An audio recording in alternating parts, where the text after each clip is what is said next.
Welcome to Vibe and Shine Podcast, the podcast where prosperity meets personal growth. I am Krista. I support moms with ADHD to help them work with their brains rather than against them. And I'm Jessica. I'm your growth-minded guide who helps you align with the most inspired and intentional versions of yourself in both life and business. So in each episode, we'll dive into the mindset shifts, strategies, and business insights that fuel success, while also keeping alignment and well-being at the center. Whether you're an entrepreneur, a leader, or someone on a journey of self-discovery, this is your space to grow, thrive, and create a life by design. In today's episode, we'll discuss how to uncover and shift outdated systems in order to become our dream selves and reach our dream lives. This episode is for anyone who feels like they're standing between who they were and who they're becoming. Let that sit for a second. So, Krista, have you ever looked at your life and thought, how did we get here? What used to work that isn't working anymore? All the time.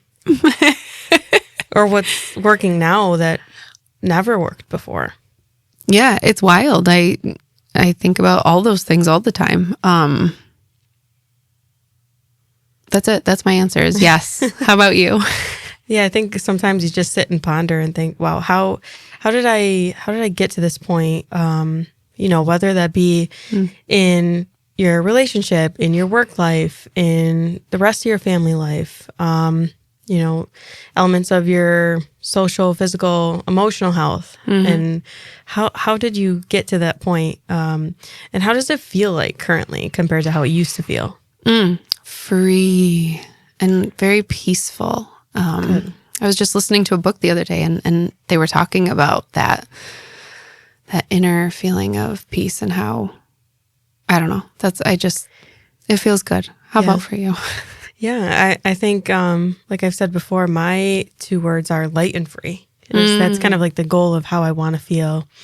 I want to feel, like a childlike almost, where things aren't so heavy and you get in a flow with things and it just feels good. Obviously, that's not the case for all the time. Right. But I think there's a nice element to go back to those words for me and my sake to help me get back on track to that way that I know I want to feel innately. It's not some sort of ego feeling. It's not from other people's views, sitting with myself thinking that's how I want to feel. Yeah. And so I can imagine we both have the word free in there, but, how does it feel for you being like, what does free mean to you in that aspect? Another word that comes up is calm, like to calm waters. Yeah. And to be free to choose. I never felt like I had a choice. And so I'm free to choose how I want to feel. I get to decide that. That's awesome. Yeah. Yeah. So those are some goals for us as far as how we want to feel. And it wasn't always that point for us. We felt in some elements trapped, uncomfortable, and just not great in different parts of our lives. And so I think having a look back at it now, we're able to kind of pinpoint and see why those things didn't work and also maybe how we shifted them and what works for us now. And a lot of times it's completely opposite of what we were doing back then. So this episode is really tying into those old frameworks and blueprints that we had for ourselves and how they might not work so much anymore in our adulthood. Yeah. And for the listeners and viewers, you can kind of go along with us and see, are you feeling that way now? And check in. Yeah. Yes. Yeah. That's awesome. So our biggest reframe for today's episode is outgrowing something isn't failure. It's information and feedback for yourself. Yeah. So taking a look at maybe something that didn't work for you in your past and saying, or maybe just recognizing it, that this is a pattern that I still have to this day. And how can I change that to better my life in a positive way? Yeah. I think a lot of it comes down to awareness and recognition in the first place. And that's always the first step before you can change anything. And maybe you don't want to change anything. Maybe it's just selective. But I can tell you from firsthand experience, it's changed a lot for me by being able to recognize these patterns and implement different solutions for them. Yes. Yeah. Same. So we're going to talk about this concept of like the old blueprint. Those are like old routines. You talked about old, feelings and habits, beliefs and strategies, different identities. So blueprints are things that we inherit from different experiences, from different people, the culture, society. Sure. And we've talked about survival modes and all the different things that kind of come along with that. But really recognizing that we're not born like that. Like we develop it from external things. Our environment. Yeah. Yeah, I think heavy on the environment side that plays a critical role in your beliefs, your behavior patterns, things like that. Ultimately, what you believe is going to then help cultivate your thoughts. And then from there, your thoughts are going to dictate your actions or inactions. And it's going to go back to, that behavior cycle, and behavior is going to reinforce your identity and your beliefs. So thinking about it that way, okay, how can we maybe interject at that point of the loop, one of the points of the loop, but most importantly, the identity aspect and how we can shift where our old blueprints might not serve us anymore. But we can create new ones that serve us better and help us achieve our goals. Yeah. Back to that choice. We do have a choice, and it's how we work with it, how we become aware of it, and then what we do with that information. I love that idea of a feeling comes in, a thought comes in, and we don't have to take it as truth. It's just information and feedback, and we can acknowledge it and take it from there. Yeah. You can choose what to believe. And I think there's so much power in that. And power not in necessarily like a forceful way, right? But just like an ownership way. Like you own your beliefs about the thoughts that you have, and you can decide at any moment to accept them or change them. And then make that acceptance of whatever thought that you choose to believe pattern, right? A good habit for yourself, right? And it can be hard though. It can be hard if you're not aware of these things, and then they come up out of nowhere. Or resurface even. Right. Like that happens. Yeah. You might think that you're over something, and just they pop up continually in your adulthood, and you thought, oh, I got past this. I did the work. I did the therapy. Yes. I wrote in my journal. Yes. And then all of a sudden, out of the blue, like something comes up. But it doesn't mean that it's never going to happen again. It's just a reaction of what, like your reaction to the situation, right? Changed. And that's how you know you really have made progress. It's not to say that something's never going to pop up again. Right. It's just how have you handled it? Yeah. And what's your response like? Yeah.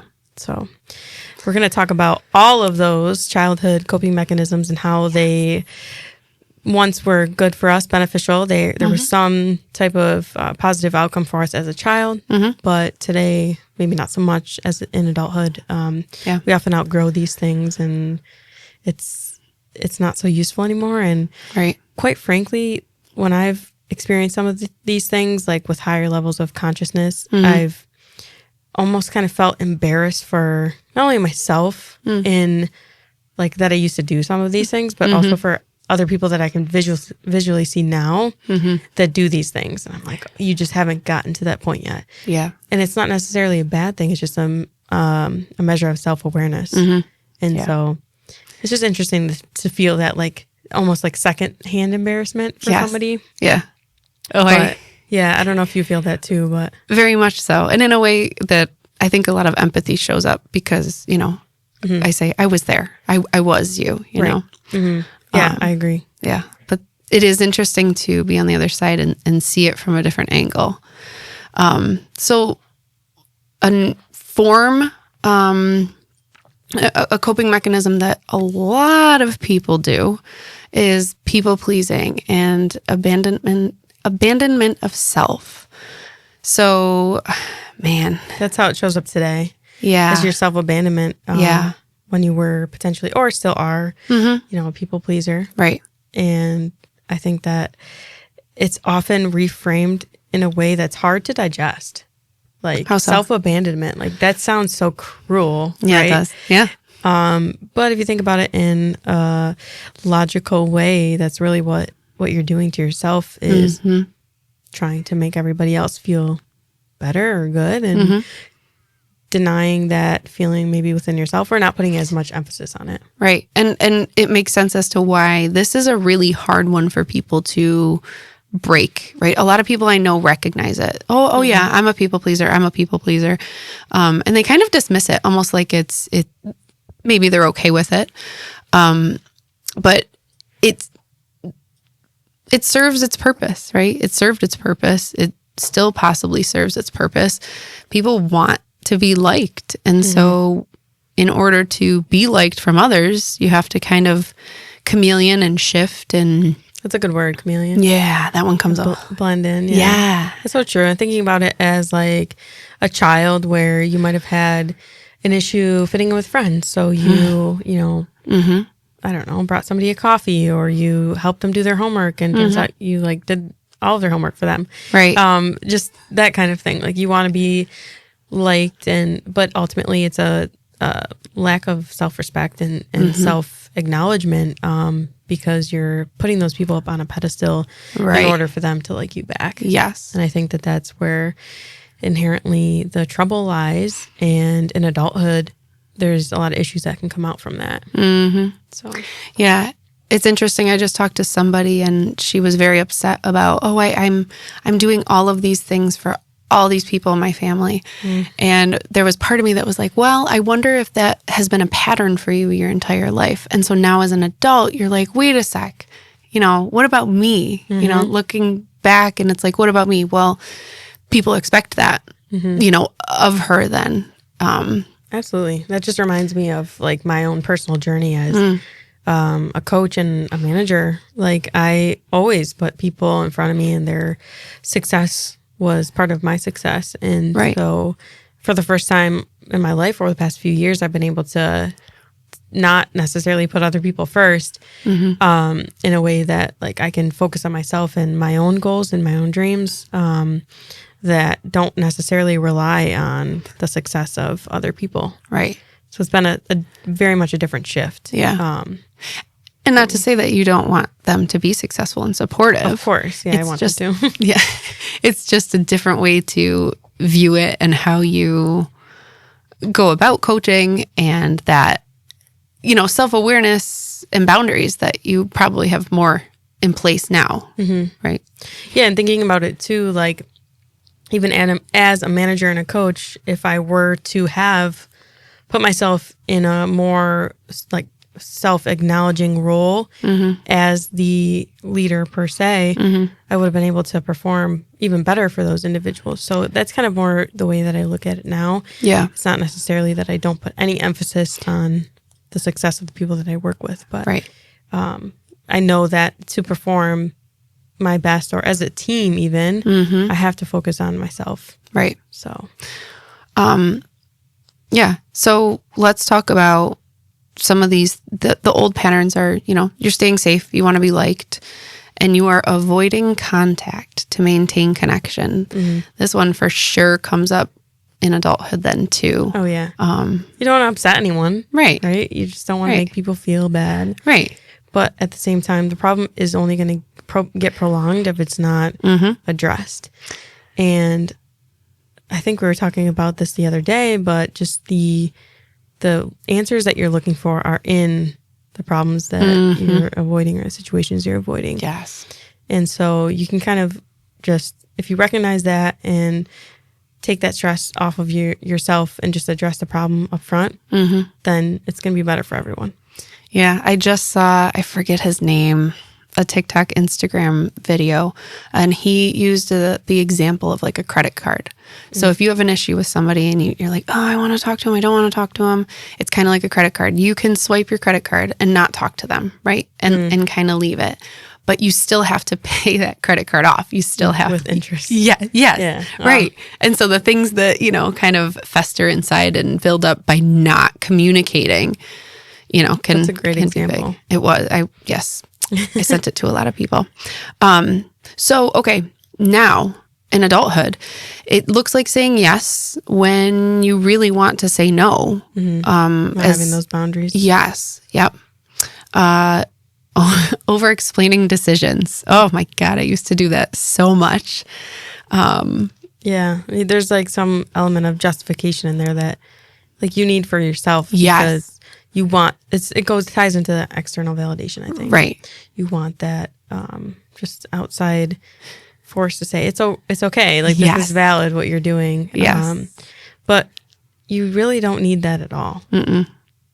'Cause in the grand scheme of things, like that whole, people don't really care about you as much as you think they do. Yeah. Yeah, no, for sure. They definitely care about themselves more. Exactly. They're with themselves all the time. Yes. So that's the difference there. Yes. Yes. And feeling responsible for others' emotions. That comes up especially for me as a mom. I feel extremely responsible for my kids' emotions, even my partner. Just managing all of it. It's just tricky. It's tough. Early on in motherhood, I felt it very, very much. And then in doing that, I didn't let my kids grow. I didn't give them the opportunity because I almost to make mistakes and things like that. Yeah. Yeah. And also, what is that person going to think about you? Okay. Oh, come here. I got to fix your hair and you got to look this way. And so what am I teaching them then? I'm teaching them to people please. I'm modeling that behavior. So it's been a tricky journey my entire life. And then becoming a mom was, interesting to see that, and see how it affected my kids. Yeah, integrate it. And I think to a degree, especially when you have kids, like it should be acceptable in some amount. Like you have to take care of your kids, physically, and you do want them to do well. Right. Socially, emotionally, that type of thing. So I wouldn't say it's inherently a bad thing to maybe overdo, or it is a bad thing to overdo, but to do in motherhood, just for those reasons alone. Like you are their caretaker, and care for people does usually have emotions. So I don't think it's something to like feel degraded about or guilty of, shameful, that type of thing. Yeah. How about you? But I think having the awareness that you do for your kids, and how that shows up outside of the house, maybe, is super important. So I'm sure it's challenging, and when I have kids one day, I will probably feel the same way. But just being aware of it is crucial. So for me, just really the boundaries that I have with what I do for a career. I have clients that they might have needs that need to be addressed relatively quickly.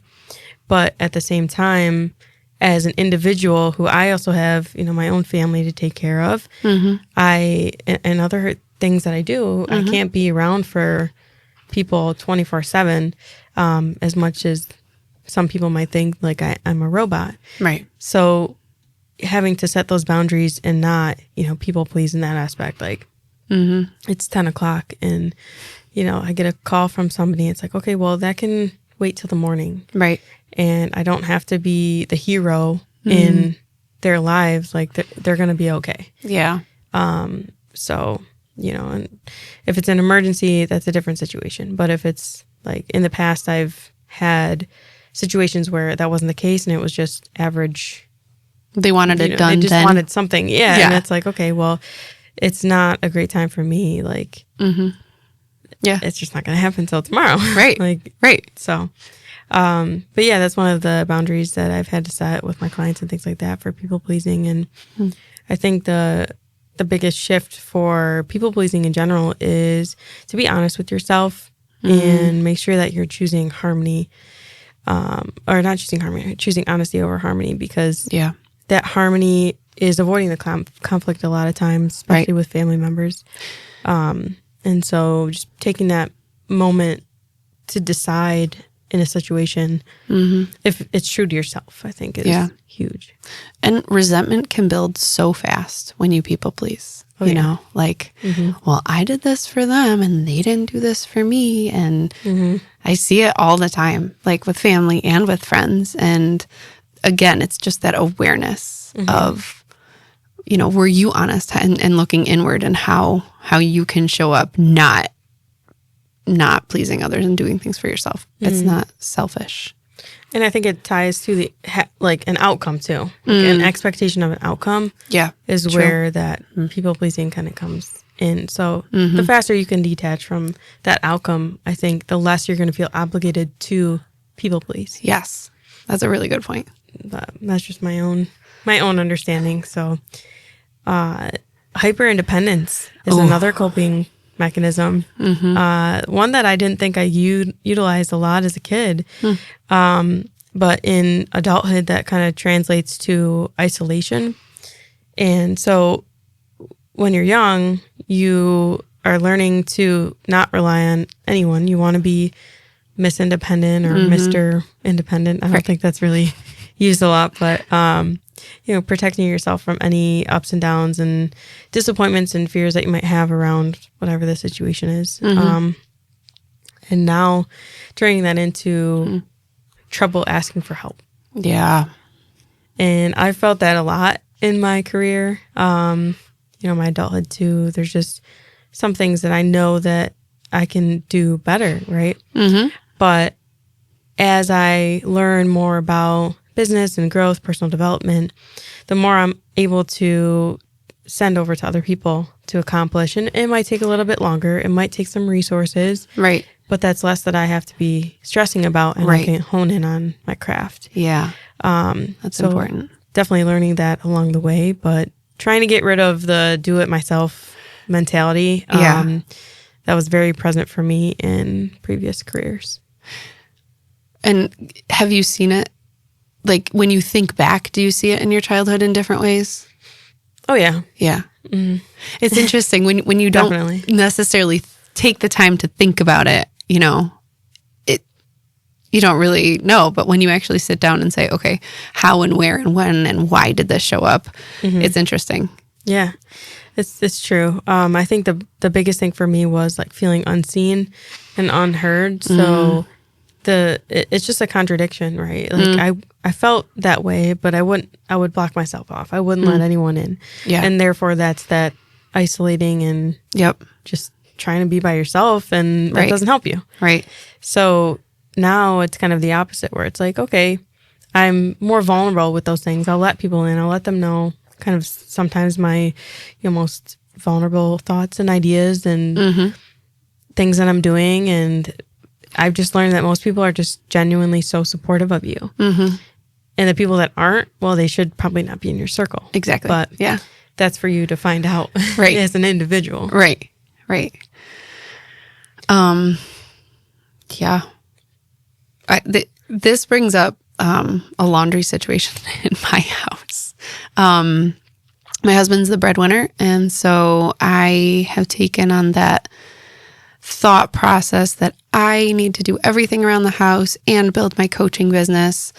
And so I took on the laundry, and I made it my job. And well, I didn't do it to his liking, but then at the same time, I would do the laundry and I would sit in a basket upstairs clean. But then the process of going through it, putting it away in each of the kids' rooms and yada, yada, yada, just was very overwhelming. And so the other day he said, listen, I'm going to take the kids' laundry, maybe teach them how to, put it in the wash and the dryer or whatnot. And then I'm going to take the basket and I'm going to put it in their room, and they are going to be responsible to put it away. So he's trying to set up a new system that teaches them independence, which is great. It takes one more thing off of my plate. And it's been really, really helpful, but I really fought it for a very long time.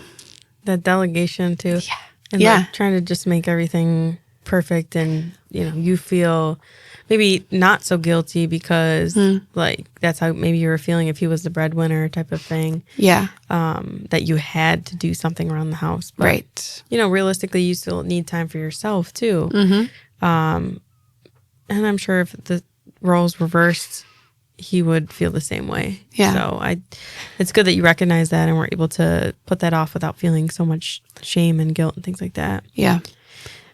I think the next word that comes up is worthiness and enoughness. Yeah. Tied in there. Oh, for sure. For sure. Me too. Like the elements of maybe shame or guilt for allowing others to help me with things.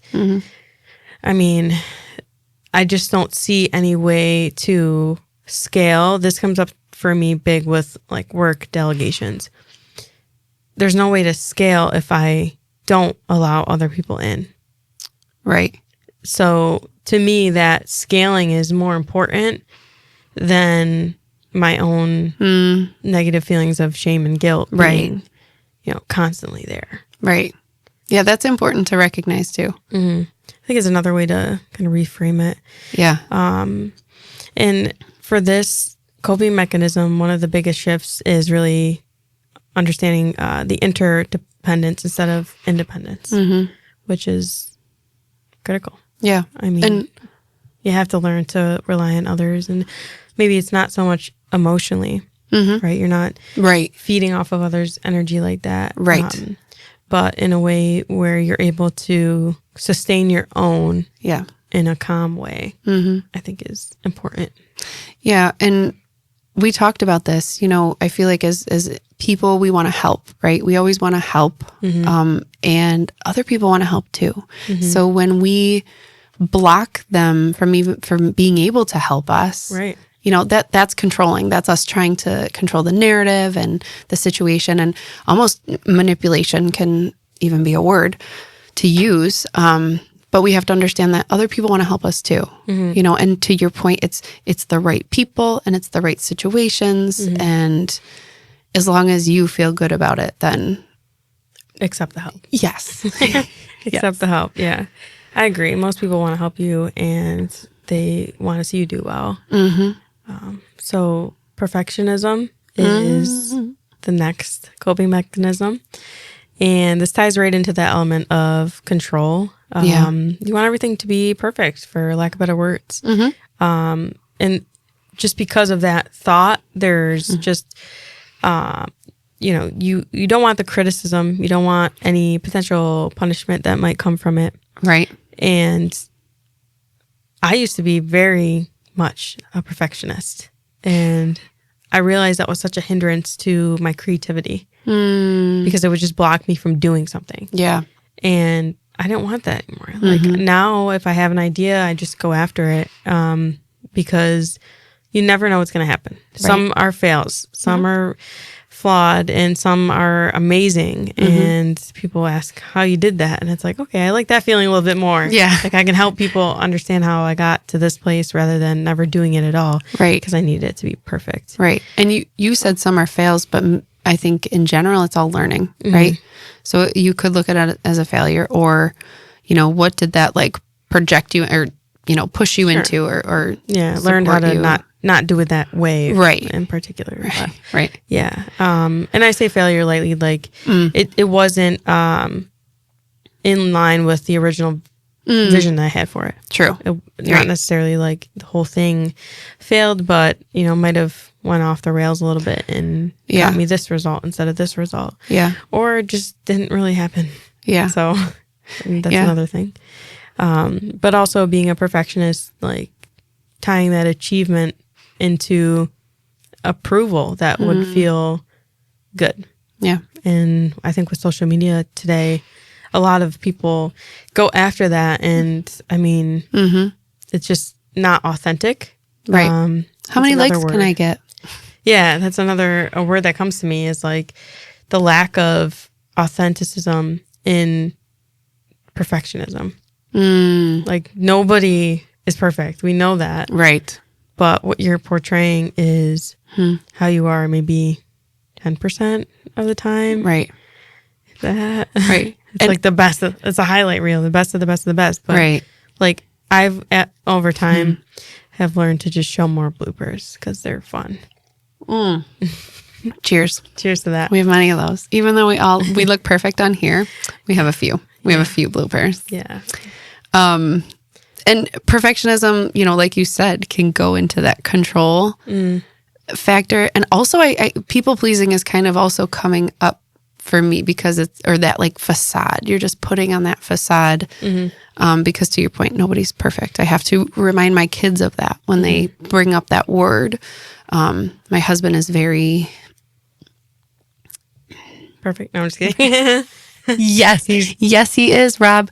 No, he is a perfectionist, and he'll tell you that.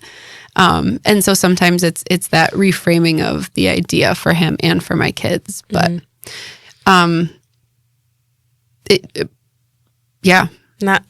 showing up kind of like paralysis. Yes, in adulthood. Yes, where you're stuck, maybe doing nothing or stuck doing something that doesn't really align with you. Kind of comes up like that.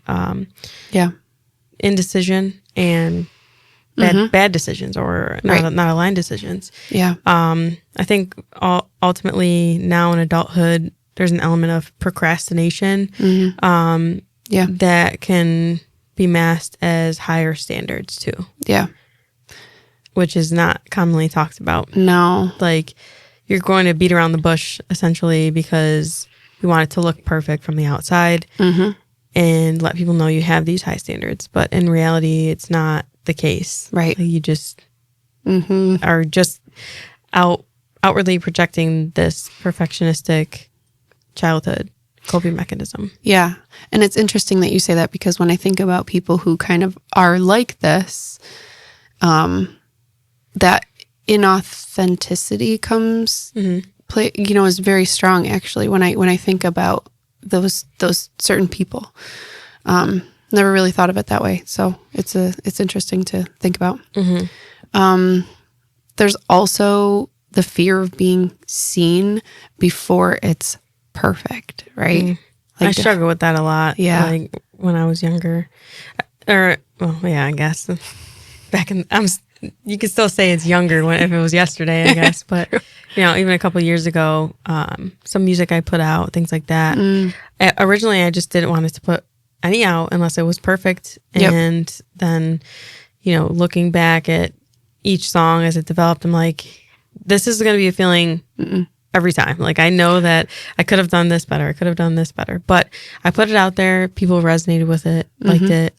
Reached out or whatever, and people didn't, and that's okay. It doesn't have to be for everyone. Right. But if I were to have been in that perfectionistic mindset still, I wouldn't have released anything. Right. And that created like a huge, like almost OCD like factor in me when I was a kid. Yeah. So it inhibited my creativity. Yeah. I think that's one of the biggest takeaways I have from this coping mechanism. Yeah. That's a really good point. And like that constant self-pressure that you probably felt and put on yourself. All the time. Yeah. Yeah.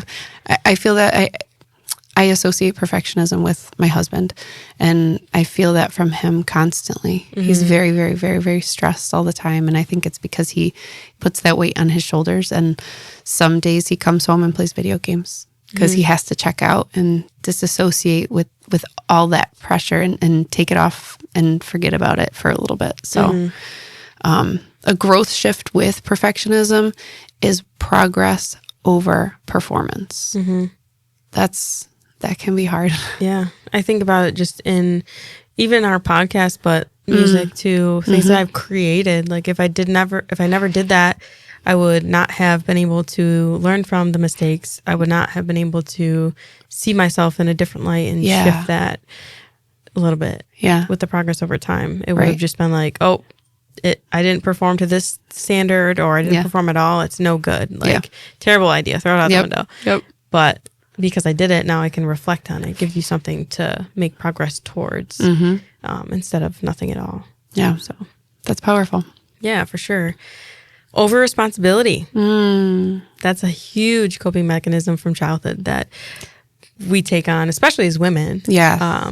But maybe in our careers as well. And that today leads to a lot of burnout. And we've talked about burnout before, but I know in my family, I have been definitely a peacemaker, but very responsible individual when it comes to, everything that you can think of being responsible for. Yeah. So kind of like the go-to person, the trustworthy one, the one that's known to make the right decisions if there's ever a right decision to be made. By the family anyway. Yeah, and just the maturity of it all. And I think that in and of itself creates a lot of pressure, on me. And there's, even in childhood, I had that responsibility as, a captain on my teams, very good student, like the teachers look up to me, things like that. Yeah.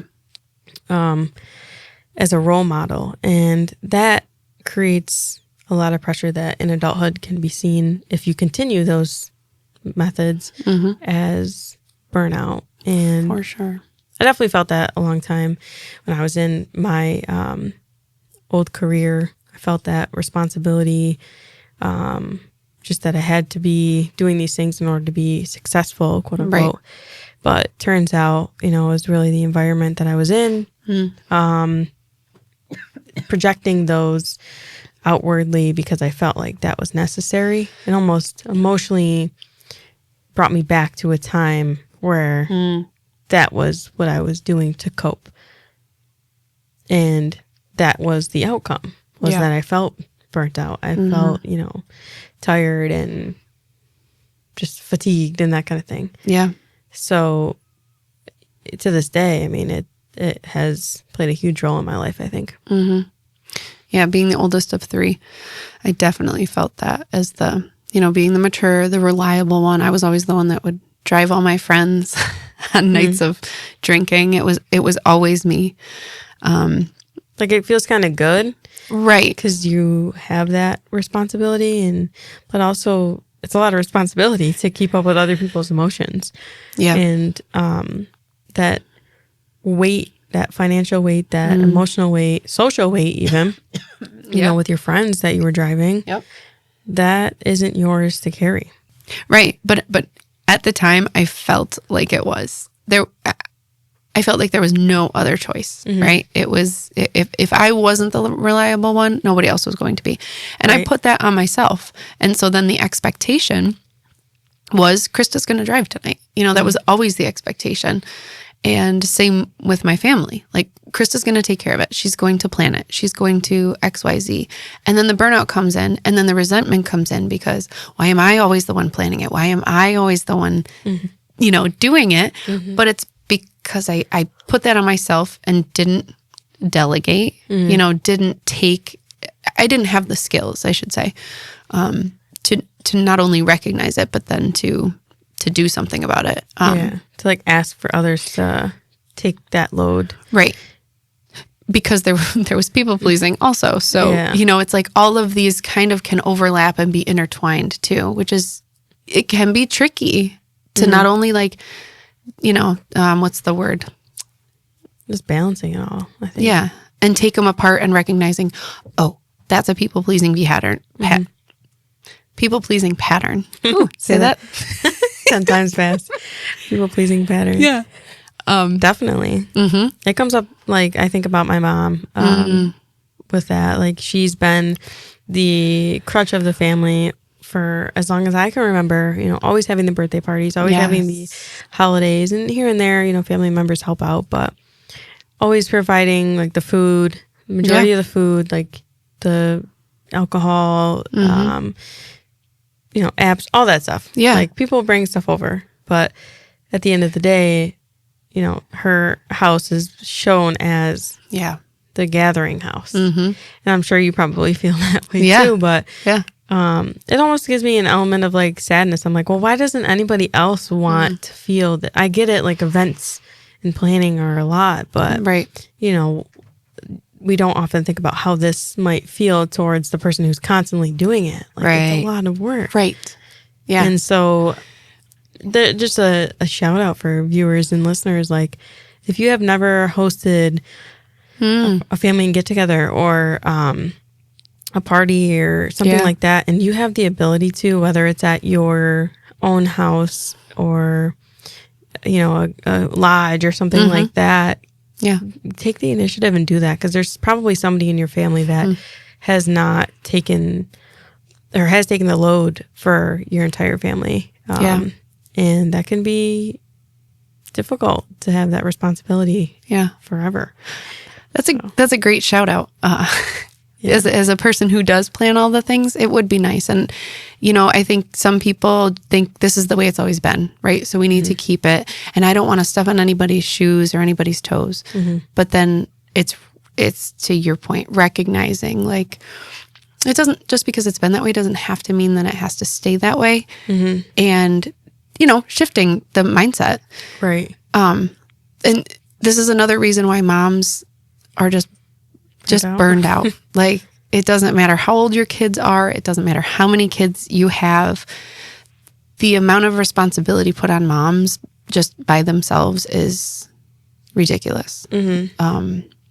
Yeah, that brings me to think about intergenerational shifting. Like, when, I've always thought about this, when does the, you know, Christmas dinner or whatever it is get moved to so-and-so's house instead of so-and-so's house? Like, at what point does that happen, and like, why? Yeah. Because there's been sometimes, you know, in my life where things have changed, obviously for you too. Like, you used to go to Aunt so-and-so's house and now you don't. And, you know, as more people come into your immediate circle, it's just interesting thought to think about. And like, who carries that responsibility? Who is the one that is setting these things up, or is no one setting things up until someone says, finally, I'll do it? That's a good question. I'm thinking about just how it's shifted since my grandma died, right? She was the one that would house everything and plan everything. I digress. But to that point of, you know, moms being burnt out, we have difficulty resting. I don't even know if a lot of moms know what it means and looks like and feels like to rest, you know, and obviously it's different for everybody. It doesn't mean like go upstairs and take a nap for everyone all the time. Or have one occasional like spa day. Right. Like, what does it mean? Right. To actually really rest. Like, without feeling guilty about it. Right. And rest enough to recharge, you know, not necessarily to then take on all those responsibilities again. Maybe it's rest to recharge, to recognize, oh, I can actually delegate the laundry. You know, my kids are old enough, I can do that, this and that. And carrying the emotional or the financial weight that isn't yours. I mean, that's huge. You and I were talking the other day, and we were talking about, my therapist said, don't pick up other people's potatoes. And as a people pleaser, or as a, you know, over responsible potato holder. Yeah. We just, I'm picking them up. You're feeling that way. I'm just going to take these on for you. And suddenly it gets heavy. In addition to all the things that you're juggling, multitasking, and, you know, and then you're emotionally taking on stuff internally. So, yeah, I think it can slow you down too. Like, in a bad way. Right. Or a negative way. Like, you feel overwhelmed. You feel just lack of control. Sometimes of your own emotions too, because so-and-so is feeling this way. How are my emotions going to waver from what my steady ground is? Because this person's feeling this way. Right. And I think that makes it really difficult. And even feeling kind of responsible for their emotions and actions. Yeah. And especially if you've done it your entire life. So, oh, yeah, definitely. So the growth shift for that is releasing roles you never consciously chose. Oof. Releasing the roles that you didn't consciously choose. One of the biggest things that I've learned in my personal development journey is exactly that.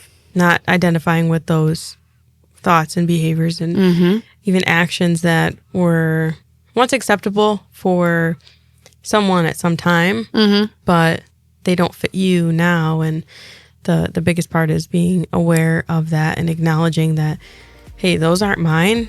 This is how I want to be, and this is how I'm going to act. Yes.